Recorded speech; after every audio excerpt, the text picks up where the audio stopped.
Do you even need a gimbal? This is a question I've been, struggling with for quite a while. I mean, as a still photographer, no, I don't need a gimbal. I mean, I rarely even use a tripod. But when it comes to video, there's only so much I can do to prevent camera shake when I'm moving the camera around. There are tricks you can use to stabilize handheld camera shots. Like there's a strap trick where you use the camera strap around your neck and you've got your hands holding the camera, and so as you move, you've got more points of contact against the camera. There is walking like a ninja, where I guess it's like heel to toe walking. You just kind of walk and hold the camera as steady as you can. You can use slow motion. So you've got very fast clips with slow motion, especially kind of like these dolly in and out movements. And so, you're going like this, and that's the entire length of the clip, but it's in slow motion, and that sort of disguises the camera shake. And then, of course, there is the software fixes. So with programs like Premiere Pro or After Effects, you can use something called the warp stabilizer. There's different kinds of stabilizers you can use, but it's software, and sometimes, I don't know, I've found it to be a little bit clunky. So I've been able to get away without using a gimbal for quite a while.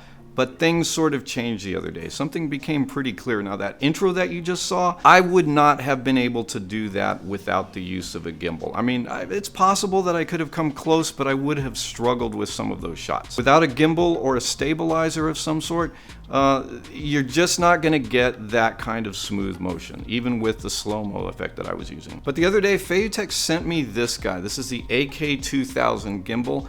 And I think I'm a convert. All right, the FeiyuTech AK2000 arrived in this cool hard foam case, and it included, some instructions and a warranty card, battery charger, batteries, several connectors that you may or may not need, and the main parts of the gimbal assembly, including the quick release plate and some tripod legs. Now this is really cool because I had never even put a gimbal together. I don't think I've ever even used a gimbal. I have to say that the AK2000's construction is pretty solid.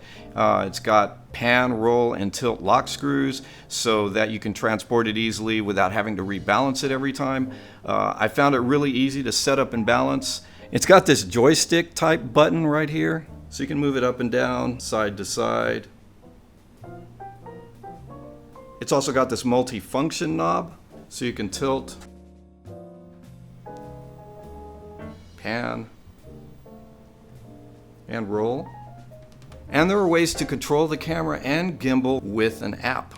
Now, the great thing is that this gimbal has no problem handling the Sony a7 III and the lens I use most often for video, which is the 28-70 that I have here. Now, FeiyuTech says that the battery life for this gimbal is about 12 hours. Now, I have no way of testing that claim because I'm not going to carry a gimbal around for 12 hours, not even for like a video review like this. But, for the time that I did use it, and I think we used it for maybe 2 hours at a time, had no problem. The batteries didn't go out on me. So when it comes down to it, the main purpose of a gimbal is just to stabilize your shots, just to keep the camera steady when you're moving it around. You want to prevent the look of camera shake. So my needs are simple.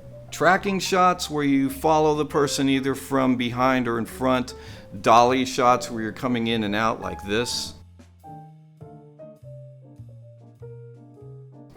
and slider shots like this, and of course crane shots.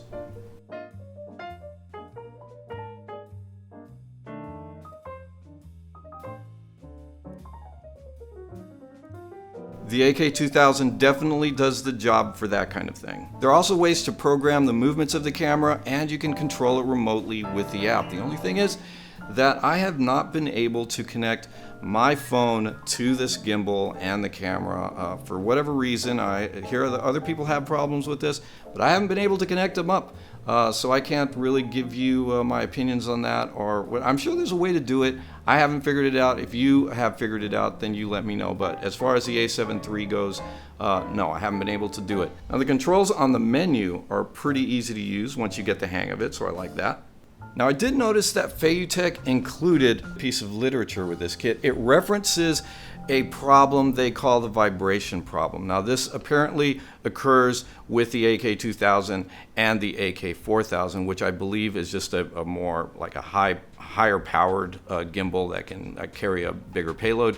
But this vibration problem apparently happens at when you're using the gimbal at certain angles. So if you do experience this problem, just follow the instructions that come along with the gimbal. There's a little pamphlet in there. Follow the instructions and adjust the motor strength for your camera's weight class. Now my camera seems to work fine with the default settings, but say your camera is a little lighter than the A7 III with the lens that you're using on. Let's just say that you're using a smaller camera and you do experience this vibration problem. You can turn down the power of the motor. Now FeiyuTech also recommends using this guy right here. This is a lens support frame, and they recommend that you have this on, especially if you're noticing any problems with balance. See, now I use an ND filter when I'm shooting outside most of the time. This little lens support frame, the knob on it gets in the way of the ND filter, so I can't use it that way. So what I did was basically I just took this guy off. So yeah, I'll just use the gimbal without this. It works just fine.